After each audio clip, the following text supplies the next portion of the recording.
Wala haula wala quwata illa billah.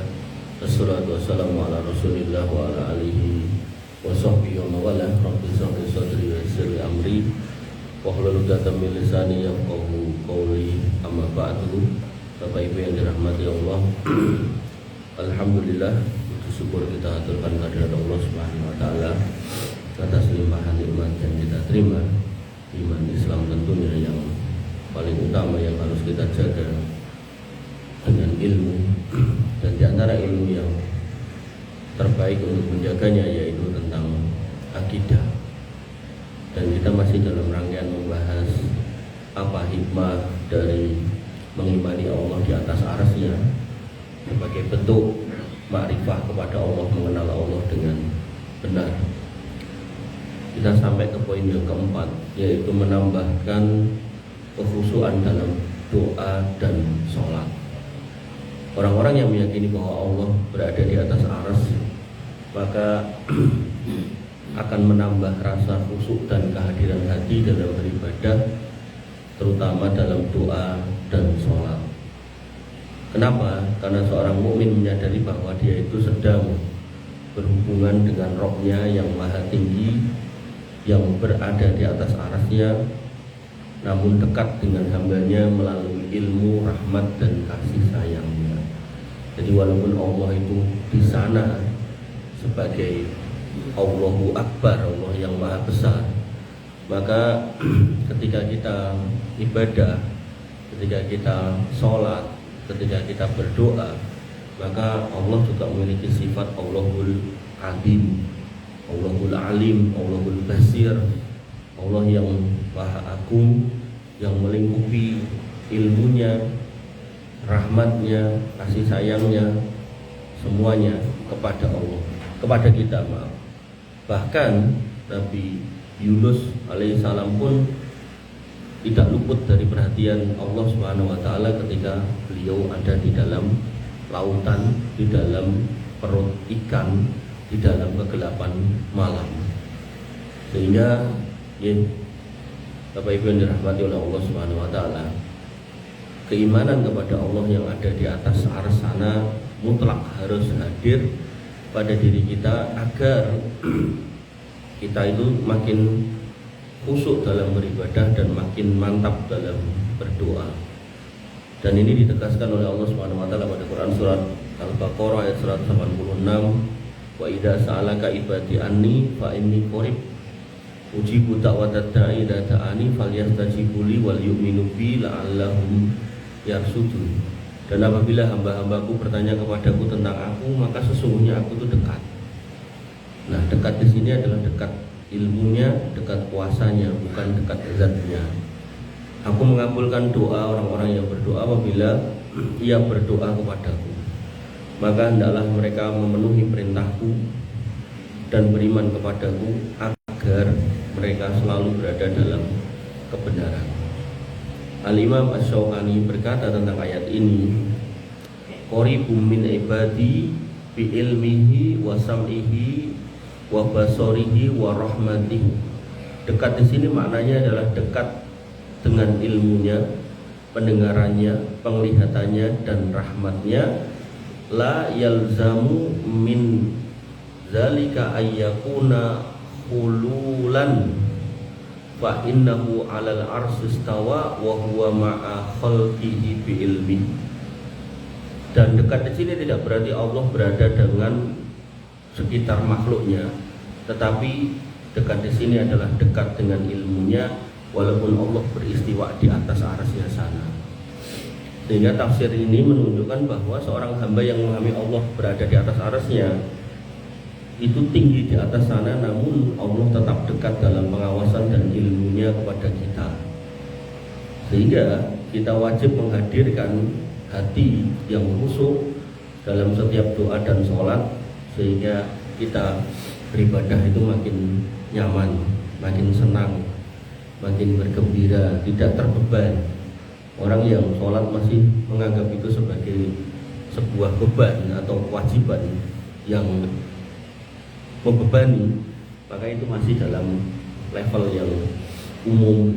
Maka orang yang paham Allah ada di atas arsy sana, maka harus meningkatkan apa istilahnya, perasaan tentang ibadah itu bukan lagi cuma sekedar kewajiban, tapi memang sebuah kebutuhan yang harus kita lakukan karena kita paham bahwasanya Allah Subhanahu wa taala itu senang kepada hambanya yang sholat dan berdoa. Kalau dicontohkan dalam konteks itu, termasuk nanti misal puasa juga sama.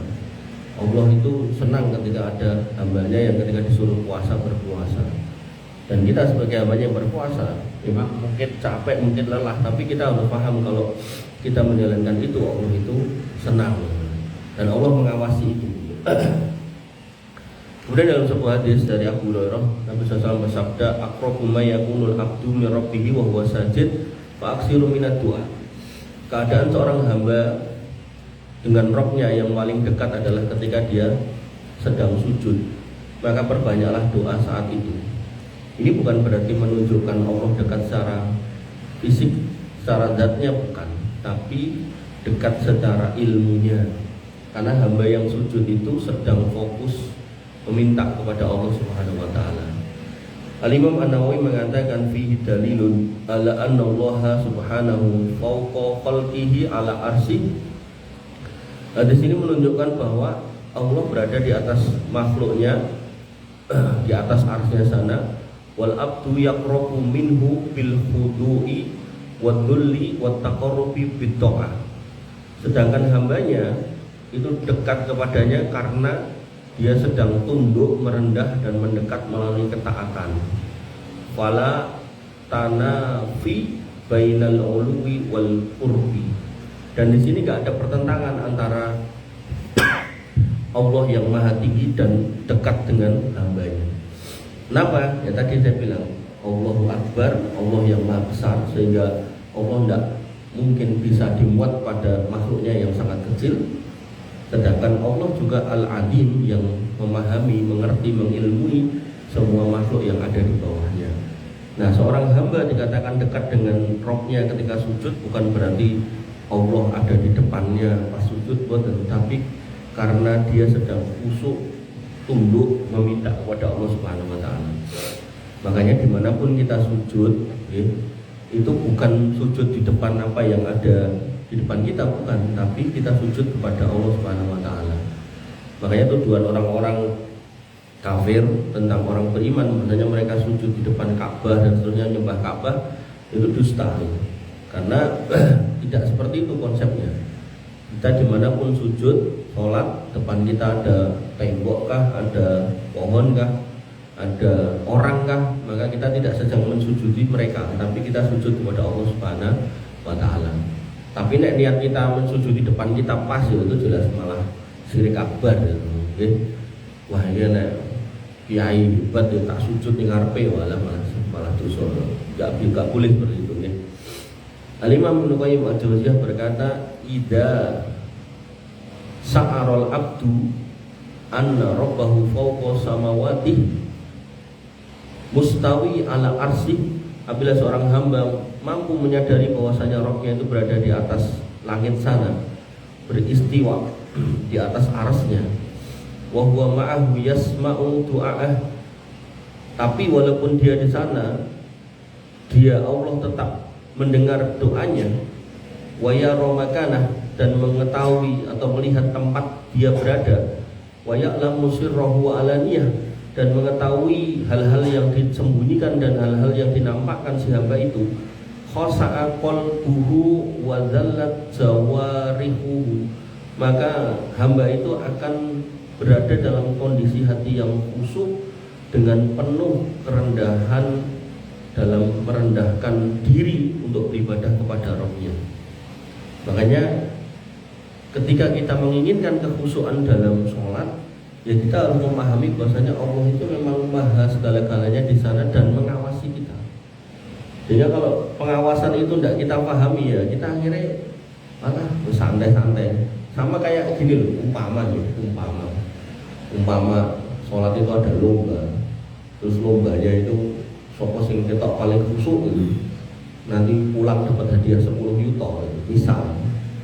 Terus cara menilainya di sini ada CCTV gitu kan. Itu saya yakin jenengan itu lomba khusyuk-khusyukan gitu kan. Wah, pokoknya ketok piye gitu, piye carane pokoknya, karena ada sing menilai gitu. Tapi kan itu tujuannya untuk dunia gitu. Nah, dalam konteks Allah mengimani Allah di atas arsy dan dikaitkan dengan ibadah, maka kita tidak sedang mencari itu.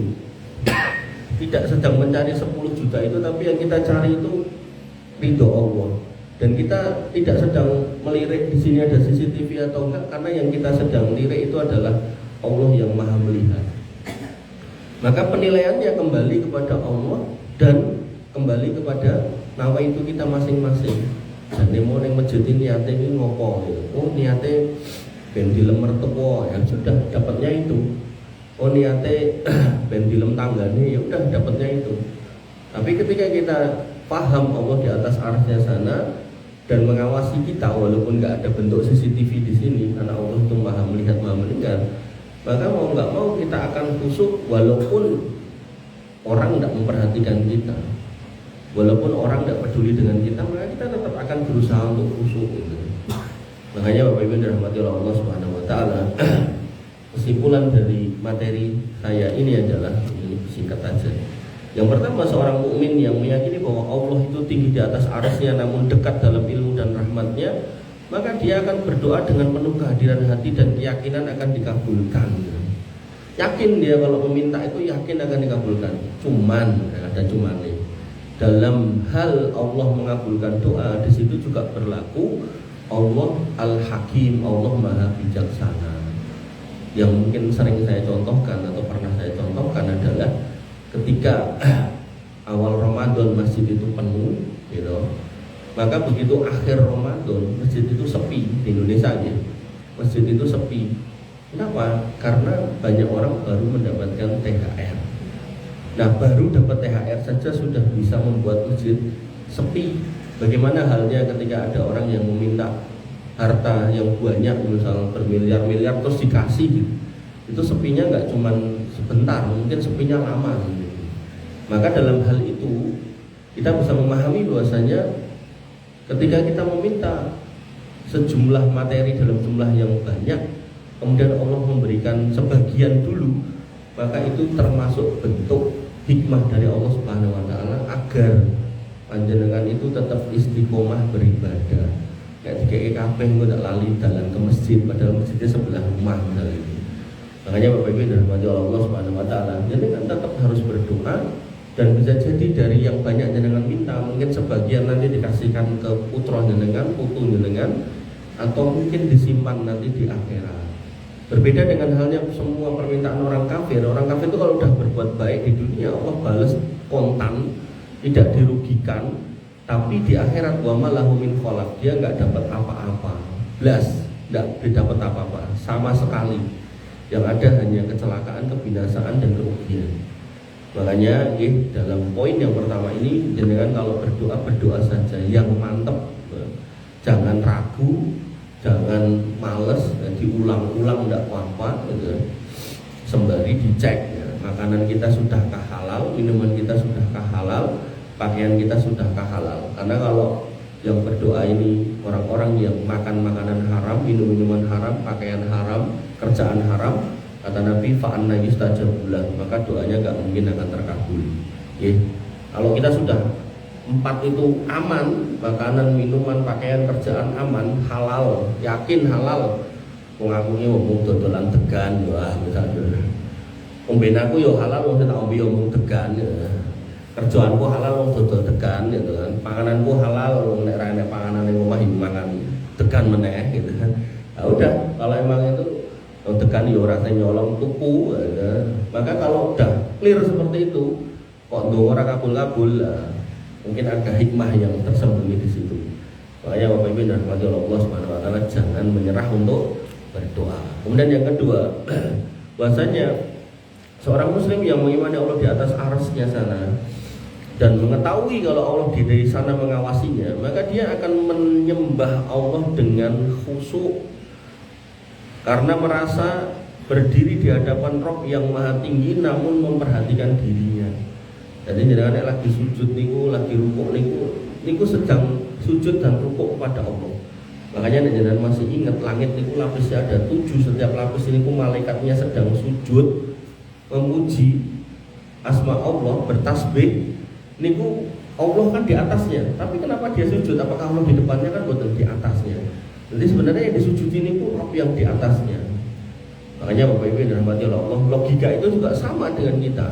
Bumi niku bulat, mereka yang sujud sepenjuru bumi, maka hakikatnya bukan sedang menyujudi di depannya, tapi menyujudi yang ada di atas sana.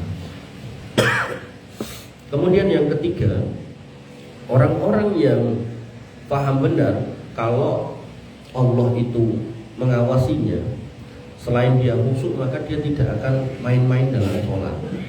Main-main dalam sholat itu pripun, yo boten kesesok.